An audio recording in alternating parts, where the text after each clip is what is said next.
उच्च गति अभ्यास खंड 2 प्रतिलेखन संख्या 31 व 32। गति 80 शब्द प्रति मिनट। डिक्टेशन स्टार्ट होने में समय शेष है 5 सेकेंड। Ready start. महोदय, सूर्य से प्राप्त होने वाली ऊर्जा विज्ञान का विषय है, परंतु आज ऊर्जा संसाधनों का जो संकट हमारे सामने उपस्थित है, उसको देखते हुए हमारी आशाएं सूर्य और उससे मिलने वाली ऊर्जा पर टिकी हैं। यूँ यह विषय सामान्य हित का है और उसमें हमारी समान अभिरुचि भी दिख पड़ती है। अतः इस पाठ में सौर ऊर्जा की संकल्पना और उसकी उपयोगिता पर स्फुट विचार अर्ध तकनीकी भाषा में यहाँ प्रस्तुत है। ऊर्जा संसार के प्राणियों के जीवित रहने और दैनिक कार्यों के लिए परम आवश्यक है। पेड़ पौधे सूर्य से ऊर्जा ग्रहण करते हैं। सूर्य से प्राप्त होने वाली ऊर्जा को ही सौर ऊर्जा कहते हैं। समस्त स्रोतों से ऊर्जा प्राप्त करते हैं। ऊर्जा के बिना न तो जीवन संभव है और न ही कोई कार्य हो सकता है। इसीलिए मानव प्राचीन युग से लेकर आज तक ऊर्जा प्राप्ति के लिए अनेक स्रोतों और प्रक्रियाओं को खोजता रहा है। ऊर्जा जिन साधनों से प्राप्त होती रही है, उन्हें हम ऊर्जा प्राप्ति के पारंपरिक स्रोत कहते हैं। यह स्रोत हैं लकड़ी, कोयला, पेट्रोल, मिट्टी का तेल आदि। इनसे हम ऊर्जा प्राप्त करते हैं। वायु और जल को भी ऊर्जा के स्रोत के रूप में प्रयोग किया जाता रहा है। आधुनिक युग में विज्ञान ने ऊर्जा के और नए स्रोत निकाले हैं। इन्हें आजकल गैर पारंपरिक स्रोत कहा जाता है। आज ऊर्जा के अनेक रूप हमें ज्ञात हैं।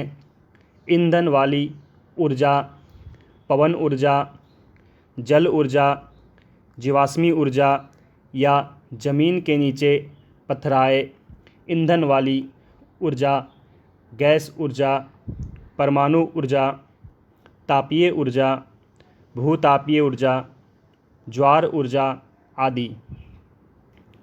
पारंपरिक स्रोतों से निकलने वाली ऊर्जा की कमी के कारण गैर पारंपरिक स्रोतों की खोज का काम आज बड़ी तेज़ी से किया जा रहा है।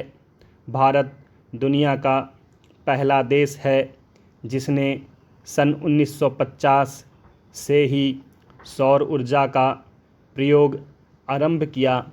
सन 1973 में जब पेट्रोल, मिट्टी के तेल आदि पदार्थों का संकट अनेक देशों ने अनुभव किया, तब वैज्ञानिकों ने व्यावहारिक स्तर पर सूर्य को ऊर्जा के प्रमुख स्रोत में स्वीकार किया।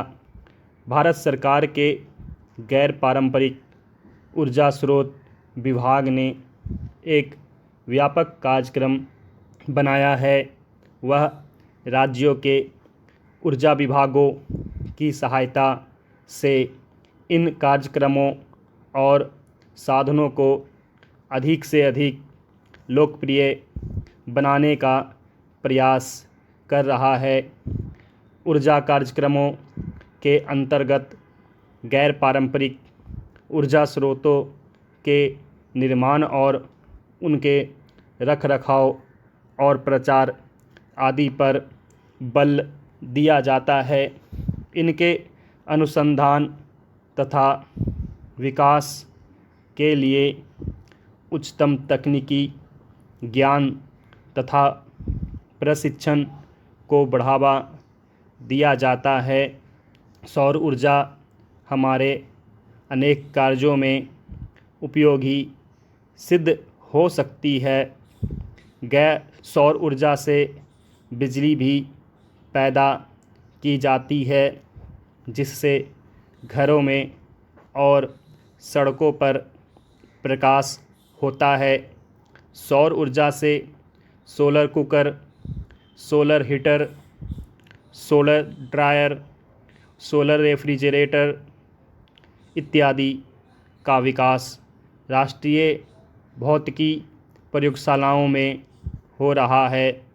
सोलर कुकर संदूक के आकार का होता है, जो धूप वाले दिनों में 2 घंटे में दाल, चावल आदि पका सकता है। महोदय, मांस, मछली आदि को भी इससे पकाया जा सकता है। सोलर हीटर सार्वजनिक स्थानों पर जैसे अस्पताल, होटल, कारखाने आदि में पानी गर्म करने के लिए काम में लाए जाते हैं। सोलर ड्रायर की सहायता से अनाज, तंबाकू, नारियल, इमारती लकड़ियाँ आदि को सुखाया जाता है। अब तो ऐसे सौर संयंत्रों का विकास किया जा रहा है, जिनसे समुद्र जल के खारेपन को दूर किया जा सकता है। सौर ऊर्जा से हमारे दूर दराज के गांव भी अब प्रकाश से जगमगा उठेंगे और गांव भी शहरों की तरह सभी आधुनिक साधनों से संपन्न हो जाएंगे। हम भारतवासी सौभाग्यशाली हैं कि हमारे देश में सौर ऊर्जा 12 महीने सुलभ है। हमें चाहिए कि हम सौर ऊर्जा का भरपूर लाभ उठाएं। इससे न केवल पारंपरिक ऊर्जा की बचत होगी, पेट्रोल, डीजल, मिट्टी का तेल आदि के लिए विदेशों का मुंह नहीं ताकना पड़ेगा, बल्कि विदेशी मुद्रा में भी ज़्यादा बचत हो सकेगी। निस्संदेह सौर ऊर्जा की क्रांति से सामान्य व्यक्ति को लाभ मिलेगा और देश चहुमुखी विकास का स्वप्न साकार कर सकेगा। चुनाव के पहले की स्थिति से देश गुजर रहा है। देश का लाखों करोड़ों का खर्च चुनाव पर होता है, चुनाव प्रक्रिया पर होता है। अतिरिक्त इसके चुनाव प्रत्याशी भी लाखों करोड़ों का खर्च करते हैं। जन जन तक पहुंचने के लिए, जननेता बनने के लिए अशिक्षित जनता भीड़ देखती है, दिखावा देखती है, प्रदर्शन देखती है। फिर कुछ छोटे मोटे लालच भी काम करते हैं और जनता गुमराह हो जाती है। ऐसी स्थिति में चुने गए प्रत्याशियों से भला क्या देश का हित हो सकता है?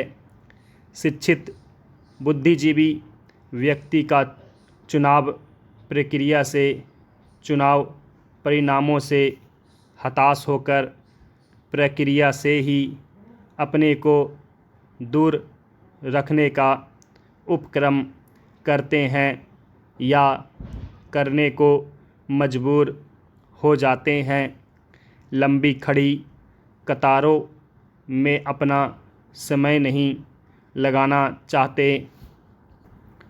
लोकसभा, विधानसभा, पंचायत सभी चुनाव यदि एक ही समय कराए जाएं तो बहुत संभव है लोगों में रुचि बने, समय का व्यय रुके, आर्थिक खर्च भार जो देश को बार बार करना पड़ता है वह बच सकता है।